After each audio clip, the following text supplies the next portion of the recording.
Par l'émission d'Abisso, état de droit, vraiment, bon, l'Imisabisso, tous les abino, RO, tam subino, comme Souza, au Bogama, pour la main, ils allaient dans la situation à Matanga, Boyebi, pas ces années d'Abisso, en Londres, en Royaume-Uni, à travers la diaspora, na combat, pour te repérer de l'Abisso, Albert Mukendi, vaillant combattant, Bundele Mouneni, Yamboka l'Abisso.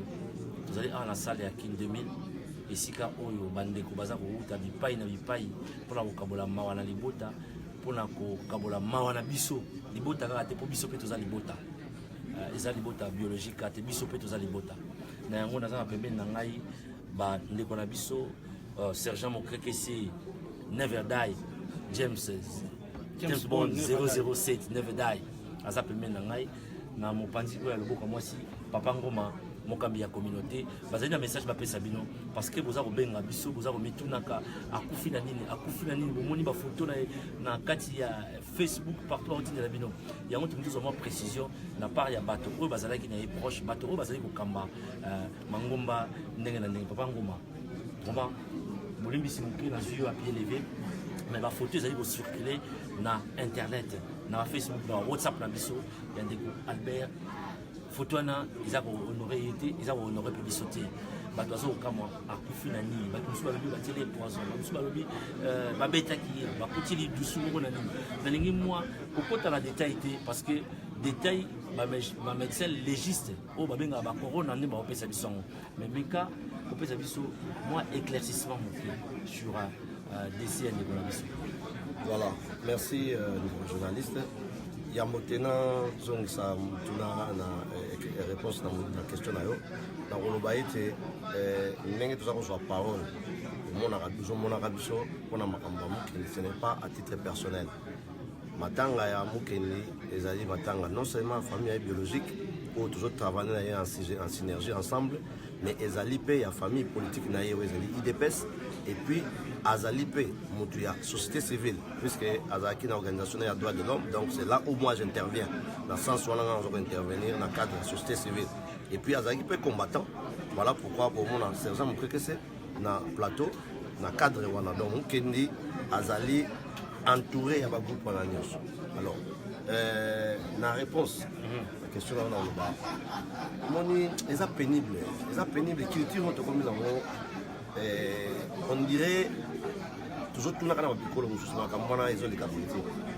et comme à l'air à tout moment aujourd'hui photos aujourd'hui images malamoko balancé sans savoir qu'est-ce que ça peut faire sur le plan psychologique na bato alors et là je commence d'abord par Ndenka Olobi dénoncer les habiletés ça fait partie de la médiocrité que nous n'acceptons pas par contre Nandenge je crois qu'on ne cesse de le dire. Une chose est vraie, c'est que Bakutaki Mukeni, Koufaki Nambetunaye. Ça, c'est une évidence. Koufaki Nambetunaye, Bana. Une idée sur la date, à Koufaki quand, à peu près. Bon, jusque-là, on est en train de parler. Mon message est l'émission jeudi dans tout. Mais parce que Bana va benga benga, Wanande est évidence. Ou toujours Bane ba évidence.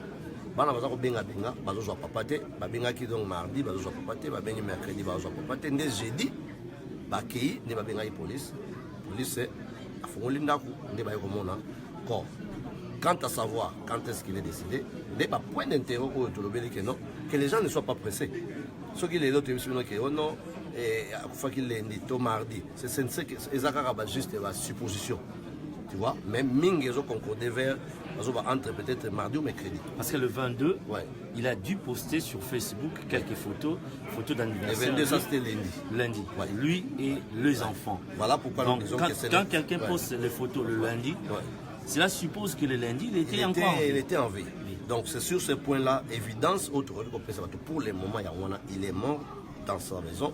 Dans Betunaye, il faut découvrir grâce à la police. Bana, les enfants qui ont appelé la police.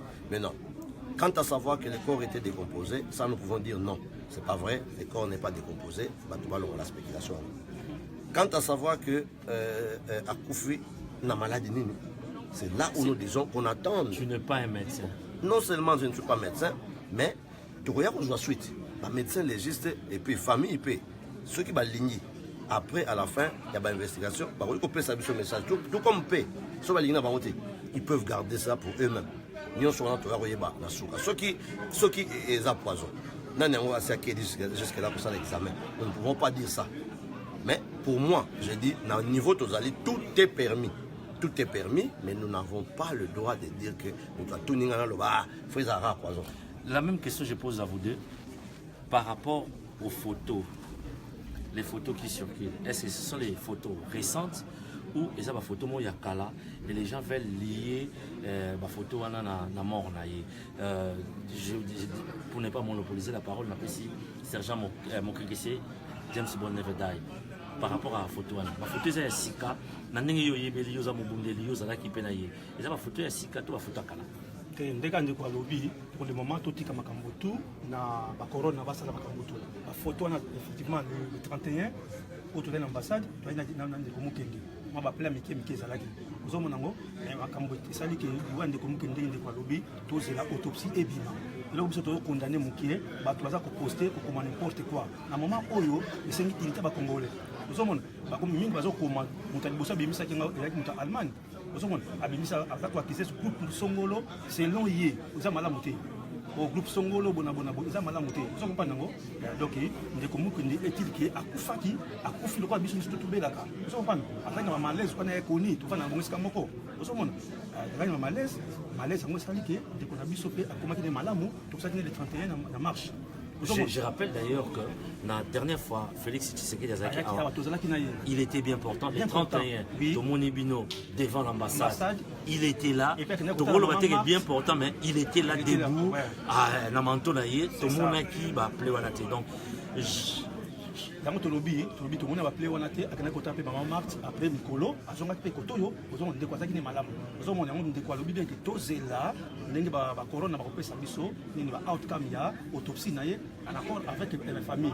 Mais bato bazo koma oui, ils ont droit na bango ba parce que mukendaki à part famille biologique, à qui famille à tout le monde azo bundela mboka naie. Aux hommes liwa ya mobundeli surtout, ils ont senga tout cas tout le monde il faut ailler ba. Aux hommes tout le monde il faut ailler ba. Net tu ali awa songa na kufi tout demi, et ça toi bino boye ba. Bino ba combattant. Bo se réunir ndengeni, bo s'organiser ndengeni. Message nous en avons pour les combattants, beaucoup de résistants, beaucoup de awa, peut-être vous en avez bongami pour la kamba milulu oyo. Ndeka papa ngoma à lobby, ils allaient céder dans 3 parties, 4 parties.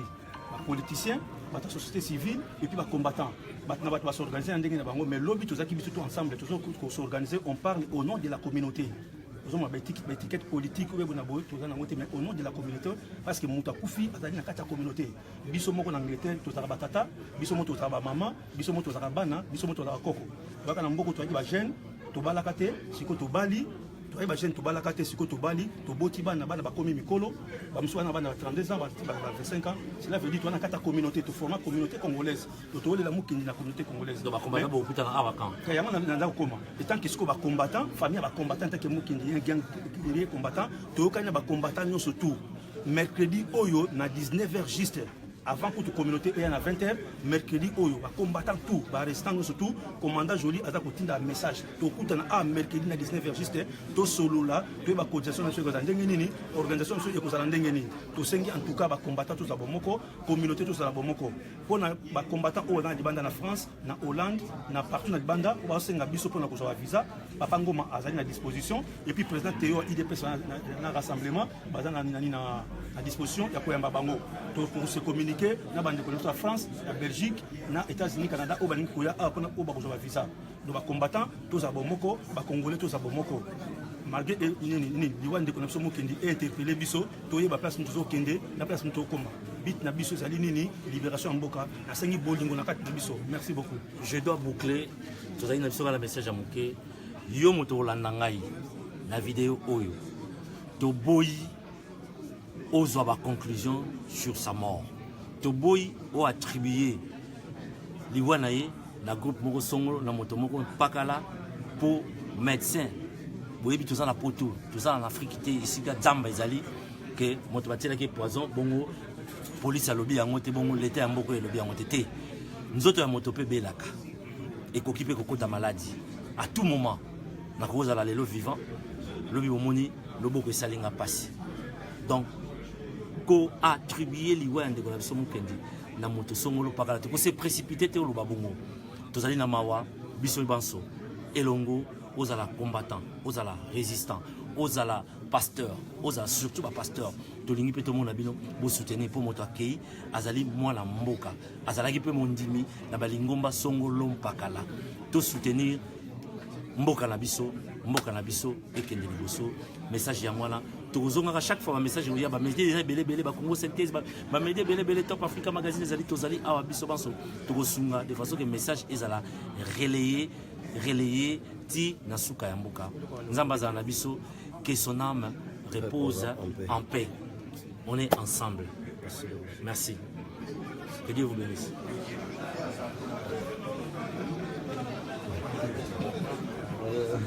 Mira la locura.